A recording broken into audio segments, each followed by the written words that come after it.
word love appears in the Bible roughly 686 times, depending upon which version you use.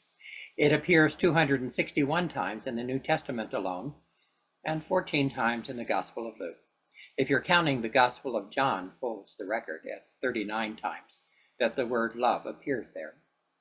Sticking to the Gospel of Luke, however, we find that this word appears most often in the teachings of Jesus, where Jesus highlights the overwhelming importance of love and our relationship with God and each other. Love the Lord your God with all your heart and with all your soul and with all your strength and with all your mind, Jesus said, and love your neighbor as yourself. It is in Luke chapter 6 that Jesus defined the boundaries of this love, and lest we make any mistake and think that this love has something to do with warm, fuzzy feelings toward others, it doesn't. Jesus makes love something we do, not something we feel. Who among us, for instance, ever had warm, fuzzy feelings for our enemies? And yet Jesus says to love your enemies, do good to those who hate you, bless those who curse you, pray for those who mistreat you. If someone slaps you on one cheek, turn to them the other also. If someone takes your coat, do not withhold your shirt from them. Give to everyone who asks you, and if anyone takes what belongs to you, do not demand it back. Needless to say, there are some people who do not think that this is a good thing to do in this world. Realists see this approach as impractical in dealing with real-world conflicts and power dynamics. Those who value strength and power deride such an approach to life as ineffective in bringing about any sort of change. In both cultures and individuals who emphasize honor and pride see retaliation and vengeance as a much better way to respond to anyone who abuses you than this sort of non-retaliatory and self-sacrificial response to mistreatment. Jesus, however, espoused here a sort of radical love, forgiveness, and non-retaliation, something that few today actually practice. There are 5 elements to this radical way to live that Jesus taught. First, love your enemies. In other words, even those who are hostile toward you and those who mistreat you, love them anyway. The proper response, according to Jesus, is not tit for tat. Their bad behavior is not an excuse for us to behave like they do. Instead, we should always treat them the same way that we would treat one of our closest friends, ready to help them if we can, and certainly always doing our best never to hurt them in any way. It has often been noted that this is actually the best way to promote reconciliation and peace, either between people or nations. And then we must be willing to also go beyond just not doing what is evil and also do what is good instead. As John Wesley said, neither is love content with barely working no evil toward our enemy. It continually incites us to do good, as we have time and opportunity to do good in every possible kind and in every possible degree to all men. Practically speaking, responding to hatred with kindness challenges the human inclination to retaliate, and so it can help break the cycle of animosity. Blessing and praying for those who curse and mistreat us also keeps us in touch with God, so that their negativity isn't able to infect us and define who we are.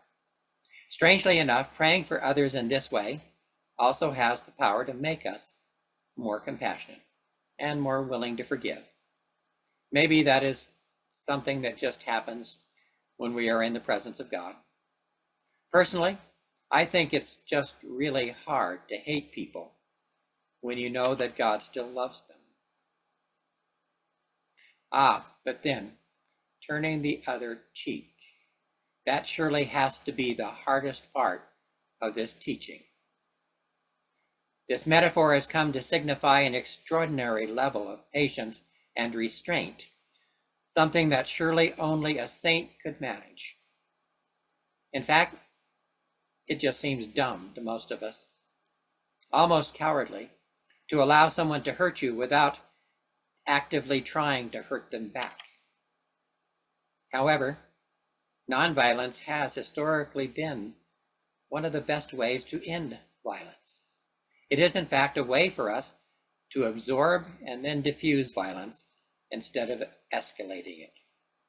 The whole nonviolence movement led by Martin Luther King was based upon that principle.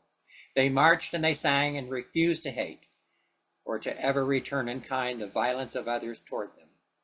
And they asked only for equal treatment, not special treatment. And by doing so, they helped end racial segregation in the U.S.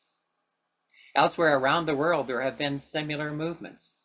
Nelson Mandela's anti-apartheid campaign in South Africa comes to mind, and the women of Liberia in 2003, whose nonviolent protest helped put an end to the civil war there. And then there is what is maybe my favorite, the singing revolution. It lasted for 4 years in Estonia. It began with a rock festival in 1988, and it ended with a showdown against the Soviet army, in which unarmed volunteers surrounded and shielded the parliament, radio, and TV buildings from any attacks by Soviet troops. Through these nonviolent actions, Estonia regained its independence in 1991 without any bloodshed at all. Nonviolence isn't easy. It requires courage, patience, and resilience, but it has proven to be an effective means of achieving justice and peace. And finally, while it might seem to encourage lawlessness, Jesus also admonishes us, give to everyone who asks you, and if anyone takes what belongs to you, do not demand it back. More broadly speaking, the willingness to give without expecting anything in return creates in us a more selfless approach to possessions and relationships. After all, if everything we have is God's, then no one can really take anything from us anyway. To be sure, I think that the commandment, do not steal, actually still applies, but not if we give what they would take. I once had someone, a total stranger, come up to me at a table in the food court where I was eating and just start eating my French fries. She looked disheveled and clearly hungry.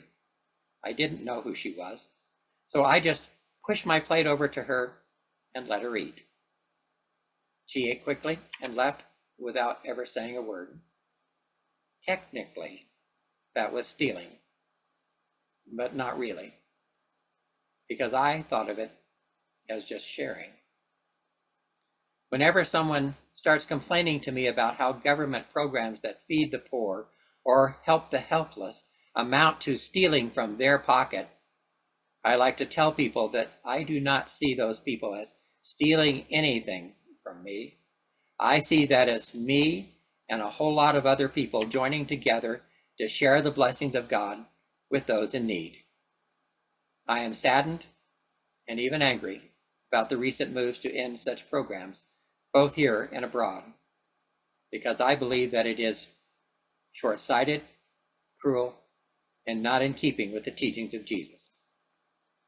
Generosity isn't weakness. Why should we not be willing to help if we can? Jesus asks us, in fact, to push the boundaries of such generosity and love. If you love those who love you, what credit is that to you? Even sinners love those who love them, Jesus said. And if you do good to those who are good to you, what credit is that to you? Even sinners do that. And if you lend to those whom you expect repayment, what credit is that to you? Even sinners lend to sinners, expecting to be repaid in full. But love your enemies, do good to them. Why? Maybe because, as Jesus said, with the measure you use, it will be measured to you. So do not judge, he added, and you will not be judged. Do not condemn, and you will not be condemned. Forgive, and you will be forgiven. If then we want to be forgiven by God, to not be condemned and to not be judged harshly by the Almighty, then we must also freely extend the same to others. By doing so, as Jesus says, we become children of the Most High, because he is kind to the ungrateful and wicked, which unfortunately has probably included us sometimes too, though hopefully we do better now. Jesus, of course, is our example of what such love and forgiveness is, and then some. He was despised and rejected by mankind, a man of suffering and familiar with pain. Surely he took up our pain and bore our suffering, yet we considered him punished by God, stricken by him, and afflicted. But he was pierced for our transgressions. He was crushed for our iniquities. The punishment that brought us peace was on him, and by his wounds we are healed.